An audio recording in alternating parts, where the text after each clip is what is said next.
और audio leak और video leak chief justice के घर तक पहुंची, उसकी फैमिली तक पहुंची और बड़े बड़े लोगों तक पहुंची।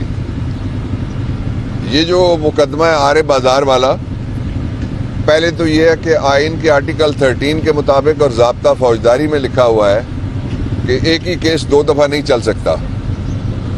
तो मुझे समझ नहीं आती ये किस तरह से मिलिट्री ट्रायल कोर्ट हो गया। ये केस चल चुका है जिसमें मियां वाली के लोगों को सज़ा दी गई। पूरे पंजाब में एक ही गवाह हैं जिनको घुमाया जा रहा है और वो केस मैंने लड़ा जाके उमर अयूब की तरफ से, और 2 मुकदमात थे, एक ISI की बिल्डिंग वाला और एक था जो एयरफोर्स की एयर बेस वाला। वो दोनों मुकदमात बरी हो गए सारे लोग उसमें। दूसरी बार ये मुकदमा कैसे और वो गवाही कैसे लिखी जा सकती है। उसके साथ दूसरी बात ये है कि ये जो मिलिट्री ट्रायल हुआ है इसकी वजह से पाकिस्तान सारी दुनिया में कल से शदीद तनकीद की जद में है। सबसे पहले जो हमें GSP प्लस मिला हुआ है यूरोपियन यूनियन में, और जो फैक्टिव में इमरान खान की हुकूमत और मैं उसको लीड कर रहा था पार्लियामेंट में, उसके ज़रिए से हमने फैक्टिव से मुश्किल से जान छुड़ाई थी ब्लैक लिस्ट में जाने से, और वहाँ फिर जाने का ख़तरा पैदा हो गया है। इसलिए कि यूरोपीय यूनियन के कवानीन ये कहते हैं कि अगर पाकिस्तान इंटरनेशनल कॉन्वेंट्स, कन्वेंशंस और एग्रीमेंट्स की खिलाफ वर्जी करेगा और यहाँ पे मिलिट्री ट्रायल कोर्ट्स के फैसले के बाद ये खिलाफ वर्जी सारी दुनिया में इसकी मजम्मत शुरू हो गई है। बरतानिया ने भी इसको कंडेम कर दिया है, अमेरिका ने भी इसको कंडेम कर दिया है। इसको जो यूरोपियन यूनियन के जितने अरकान हैं, मोर देन 30 आई बिलीव, वो सारे के सारे उन्होंने छुट्टी वाले दिन दफ्तर खोला और इसको कंडेम किया है। इसलिए ये जो मिलिट्री ट्रायल कोर्ट का फैसला है वो फौरी तौर पे वापस लेना चाहिए। ये पाकिस्तान के खिलाफ गया है, 25 लोगों के खिलाफ नहीं गया, ये 25 करोड़ लोगों के मुल्क के खिलाफ चला गया। और वो नाकबद अंदेश हैं जो इस तरह के मशवरे देते हैं हुकूमत वाले कि ये करेंगे तो फिर लोग डर जाएंगे, ये करेंगे तो लोग हट जाएंगे, ये करेंगे तो इमरान खान मुल्क से बाहर चले जाएंगे। कुछ नहीं होगा ऐसा, ना वो -1 होगा ना कहीं जाएगा। दूसरा इसका जो पहलू है वो बड़ा ख़तरनाक है, वो ये है कि हमारा ट्रेड है कितना। जो हमारा ट्रेड है वो तकरीबन मोर देन 50% है यूरोपियन यूनियन के साथ, और अगर हमें जो वहाँ पे प्लस का जो स्टेटस मिला हुआ है वो वापस हो जाता है तो वो ट्रेड भी ख़त्म हो जाएगा। आप इस्तेकाम लाएंगे कहाँ से? इस्तेकाम कोई पकोड़े की दुकान से नहीं मिलता कि आप पारा में जाएंगे कहेंगे सलीम 1 पाव इस्तेकाम दे दो, या आप राजा बाजार में जाएंगे और कहेंगे कि राजे आधा किलो पकोड़े दे दो जिसमें इस्तेकाम डालना। ज़रा इस्तेकाम आएगा पाकिस्तान में सिर्फ एक तरीके से कि फौरी तौर पे जो गिरफ्तार शुदा लोग हैं उनको रिहा किया जाए। और ये शहीद कहते थे ना कि हमें लाश दिखाओ, अल्लाह माफ़ करे किसी के घर में जवान आदमी की लाश नहीं जाना चाहिए। और कड़ियल जवान आपने देखा डोरनाल में, उसकी तदफीन हुई है 24 घंटे पहले। इस बेशर्म बेरहम तो कहते हैं कि बच्चों की लाशें फिर निकालो और फिर इनको दिखाओ, तब ये मानेंगे कि जो आप पारा से थोड़ा सा आगे डी चौक में जाके वहाँ पे जो कुछ हुआ है। और इस पे तीसरी और आखिरी बात मैं पहले मौजू पे ये करना चाहता हूँ कि ये जो ऑडियो और वीडियो लीक है उसके हवाले से मैंने आज अभी इंसदाद दहशत गर्दी की अदालत में उमर अयूब की तरफ से ये दरख्वास्त फाइल की है। इसकी ख़ास बात यह है कि पाकिस्तान में पता नहीं चलता कि ऑडियो किसने बनाई है, पाकिस्तान में पता नहीं चलता वीडियो किसने बनाई है। जो इल्ज़ाम है आरे बाजार केस में, जिसको GHQ केस का नाम ब्रांड नेम दिया गया है, हालांकि GHQ हम सब का है, हम सब के पैसों से चलता है, पलता है, बसता है। इसलिए ये मैंने मांगा है कि अदालत ने अपने एक ऑर्डर में लिखा कि इस्तग़ासा वाला कहते हैं कि हमारे पास उमर अयूब की ऑडियो है और उमर अयूब की वीडियो भी है। तो हमने 2 मुतालबे किए हैं इसमें, कानूनी मुतालबे। पहला मुतालबा हमने ये किया है कि उमर अयूब की जो ऑडियो है बताई जाए, उस बंदे का नाम बताएं जिसने ये ऑडियो तैयार की है। ऑडियो ज़ाहिर है फ़ोन पे तैयार होती है, तो फ़ोन किसी ने टेप किया होगा दूसरी बात ये लिखी है कि फ़ोन टेप करने वाले का नाम बताएं, और तीसरी बात ये लिखी है कि फ़ोन टेप करने वाले का महकमा भी बता दें साथ। ये कौन है जिसने फ़ोन टेप किया है, जिसको वो कहते हैं कि उमर अयूब दहशतगर्दी में मुलविस है।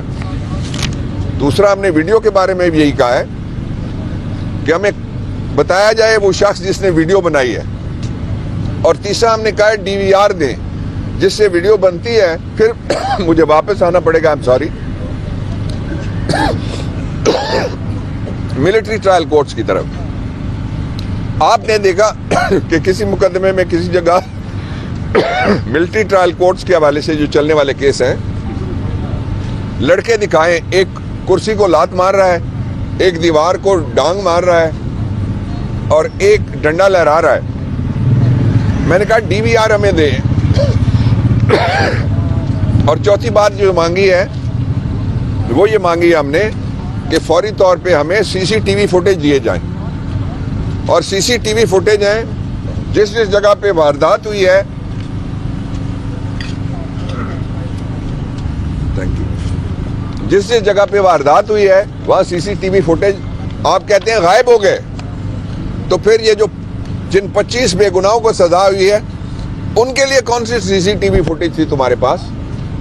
और अगर है तो हमें पूरी CCTV फुटेज, जब हम अदालत में खड़े होंगे इस मुकदमे के परखचे उड़ाएंगे, जब गवाह आएंगे हम इसको हवा में उड़ाएंगे इंशाअल्लाह अज़ीज़।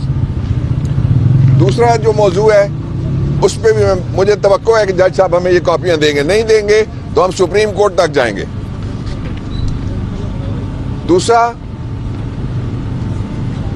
मैं उस फैसले की मैंने तनकीद की थी जिस फैसले के जरिए से कहा गया था कि मिलिट्री ट्रायल कोर्ट को इजाज़त दी जाए कि वो फैसले सुना दें।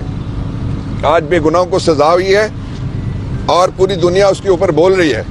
पाकिस्तान की सियासी जमातों को, पाकिस्तान की सिविल सोसाइटी को, पाकिस्तान के मीडिया को इस पर आवाज़ उठानी चाहिए। अब आए जो तीसरा पहलू है इसका, आज की मेरी गुफ्तगू का, वो मैं आपके सामने रखता हूँ।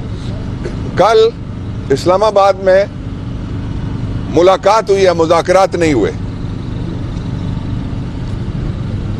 इसलिए कि मुज़ाकरात में कमेटी के जो हेड हैं वो शरीक ही नहीं थे, हमारे 2 मरकजी ओहदेदार शरीक ही नहीं थे। लोग और वर्कर्स खास तौर पे इस बात पे हैरान हुए कि इतनी जल्दी क्या थी दौड़ के जाने के लिए। आप पहले अपनी कमेटी की अलहदा मीटिंग करते और सबको साथ लेके जाते। कोई 10 लोग हुकूमत ने डाले हुए हैं, तारीखें वो इस तरह देते हैं जिस तरह कोई सिविल मुकदमा चल पड़ा है। दूसरी बात, ये कहना कि कोई चार्टर ऑफ डिमांड, हम कोई ट्रेड यूनियन नहीं है, हम मुल्क की सबसे बड़ी सियासी और जमहूरी कुव्वत है, इसलिए हमारे मुतालबात 2 हैं। तीसरा मैंने दिया था पार्टी को, मैं वो बताता हूँ।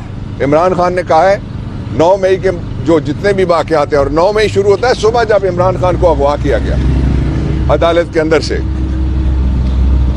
उनकी तहकीकात के लिए कमीशन बने, और फिर जो मैसेकर हुआ है इस्लामाबाद में 26 मई का कत्लेआम, उस कत्लेआम के लिए भी कमीशन बने, मुलजिम पकड़े जाएं, पहचाने जाएं, जहां भी बैठे हुए हैं उनको बाहर निकाला जाए। तीसरी जो बात है वो ये है कि मैंने जो मुतालबा दिया, एक उनका 2 मुतालबात ये हो गए, और तीसरा जो पॉलिटिकल वर्कर्स और प्रिजनर्स हैं उनको रिहा किया जाए। मैंने जो कहा वो ये है कि इस वक्त पाकिस्तान का एक ऐसा सियासी कैदी है, ज़मीर का कैदी, जो पार्लियामेंटेरियन है, और सबसे पहले वो गिरफ्तार किया गया था और पार्लियामेंट में कभी उसको एक दफ़ा भी पेश नहीं किया गया, जिसके ऊपर 14 अरब का इल्ज़ाम था। उसको नैब की तहवील से निकाल के पार्लियामेंट में पेश किया गया था। नैब वाले मुल्ज़िम के तौर पे उसके सामने खड़े थे। मैंने कहा कि एजाज चौधरी का नाम डाला जाए कि उसका प्रोडक्शन ऑर्डर, मुकदमे हम लड़ रहे हैं उससे हम नहीं डरते, वो चलते रहे मुकदमे, हमें कोई परवाह नहीं है, बनते भी रहे। आज इस वक्त जब मैं आपसे बात कर रहा हूँ, उमर अयूब पेशावर हाई कोर्ट में 8 नए मुकदमात में जमानत लेने के लिए पेश हुए हुए हैं। तो ये वो हालात हैं जिनके अंदर ये तवक्को की 3 और 8 मैंने आपको बताया कि पेशावर में एडजर्न हुई हैं। अच्छा, मैं आखिरी बात इस पे ये कहना चाहता हूँ कि इस मुल्क में जो लोग ये कहते हैं ना, किसी को मैं मैली आंख से नहीं देखने दूंगा, इंसाफ तुम्हारे दरवाजे पे दूंगा, जो ही रिटायर होते हैं दोनों भाग जाते हैं। एक बेल्जियम में किसी ने पकड़ लिया, दूसरे को किसी ने लंदन में पकड़ लिया। हम तो इधर ही हैं भाई, हम इस जमीन के बेटे हैं, हम इस जमीन के मालिक हैं। हमारे अजदाद की इधर कब्रें, हम नहीं भागते यहाँ से। इसलिए इस मुल्क को ठीक करना, एक रास्ता मैंने बताया, परसिक्यूशन, सियासी मुकदमात जो है वो ख़त्म किए जाए फौरी तौर पे। दूसरा ये है कि चोर को बिठा के ऊपर जो सारी दुनिया से कर्ज मांगने जाते हैं, जिन मुल्कों से आप कर्ज मांगते हैं उन मुल्कों में इनकी जायदादें हैं, और इसलिए आपका मजाक उड़ता है। और वहाँ ये जो शोबाज है, इसको कहा जाता है कि तुम में कितनी हिम्मत है कि तुम सूट पहन के कर्ज मांगने के लिए आए हो। कितना महंगा सूट है ये, इतना महंगा सूट जो है वो अमेरिका का सदर ट्रंप नहीं पहन सकता, इतना महंगा सूट जो बरतानिया का वजीर आज़म है वो भी नहीं पहन सकता। हालात ठीक करने हैं तो नीयत ठीक करो, किबला ठीक करो, आइन की बालादस्ती और कानून